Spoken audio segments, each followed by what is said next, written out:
Adunay isa ka young people nga dugay na nawala sa simbahan. Naluya, daghang problema, nag-struggle sa pagtuo, ug labaw sa tanan, pero may nagdawat ug naa ba diya'y tinuod niya Ginoo. Ug usa ka adlaw.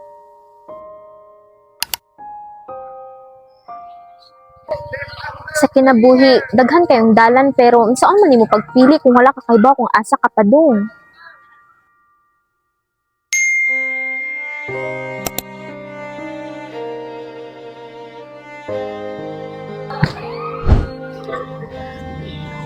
Uy, Day! Kamusta? Uy, hi! Ayawan ba yata sa camp, ha? Kailangan kayo ni mo ni. Nga naman para asa man? Para matubag ni mo yung mga pangutanog aron sa makadungog ka sa pulong sa Ginoo.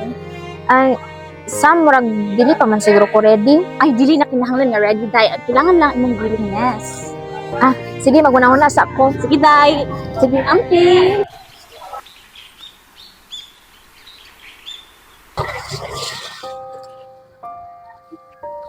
Mao na yun yung life-changing. Wala naman tani gadwa-duwa. Put lang Brad, bisin wala ta kay bao, ikaw pa'y maunaw kapag Dili tanan diri kompleto. Dili tanan diri perfect. Pero tanan gitawag sa Ginoo. Usahay ang Ginoo motawag nato sa lugar nga dili nato gusto. Kay didto niya ipikita kung kinsa gyud ta. Amen. Lord, kung naa man gani ka, nganong hilom man kaayo ka. Murag, wala may maayong nahitabo sa kong kinabuhi.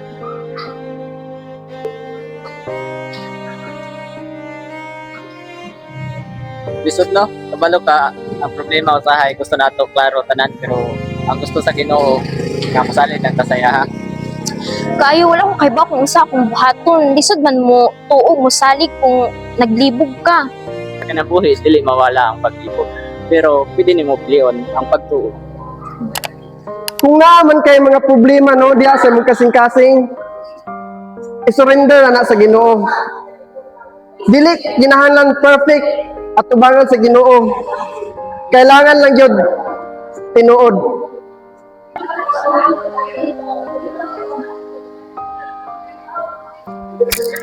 Lord, musalig ko nimo. Di na ako kaya kung kaugalingon. Kung naa ka, tabangi ko. Dito na niya na-realize na bisag sa atong kinabuhi nga daghan og problema, kagulanan, kapakyasan, mas piliu na musalig sa Ginoo bisag dili nato siya makita. Salig lang og tan-awa kung unsa mulihok ang grasya sa Ginoo.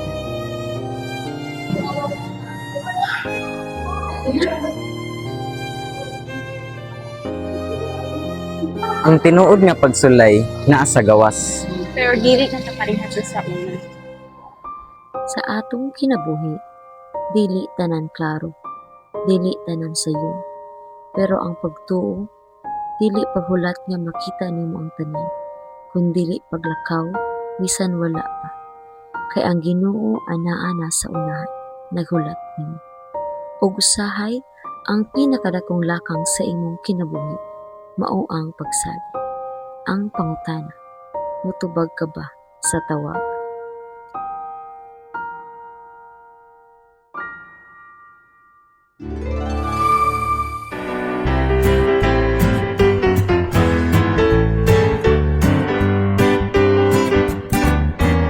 You may wonder why I do what I do and why I have given my life to serving Jesus and doing His will, working for Him day and night. Well, I can't explain it, it's simple but true, and I started not too long ago. When God made a change, He made a difference, places love deep in my soul. Love down deep in my heart makes me want to shout and sing. A peace that only the presence of Jesus can bring. A joy that's bubbling up ever since I made my new start. It makes me want to tell everybody I see about this love down deep in my heart.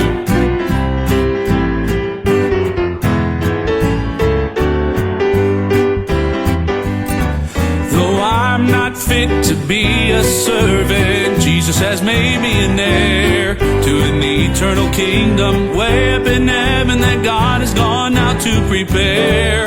That's why I'll serve him while there is still time before the day comes to depart. And what keeps me going and so determined is this love down deep in my heart. Love down deep in my heart makes me want to shout and sing. A peace that only the presence of Jesus can bring. A joy that's bubbling up ever since I made my new start. It makes me want to tell everybody I see about this love down deep in my heart. It makes me want to tell everybody I see About this love that's down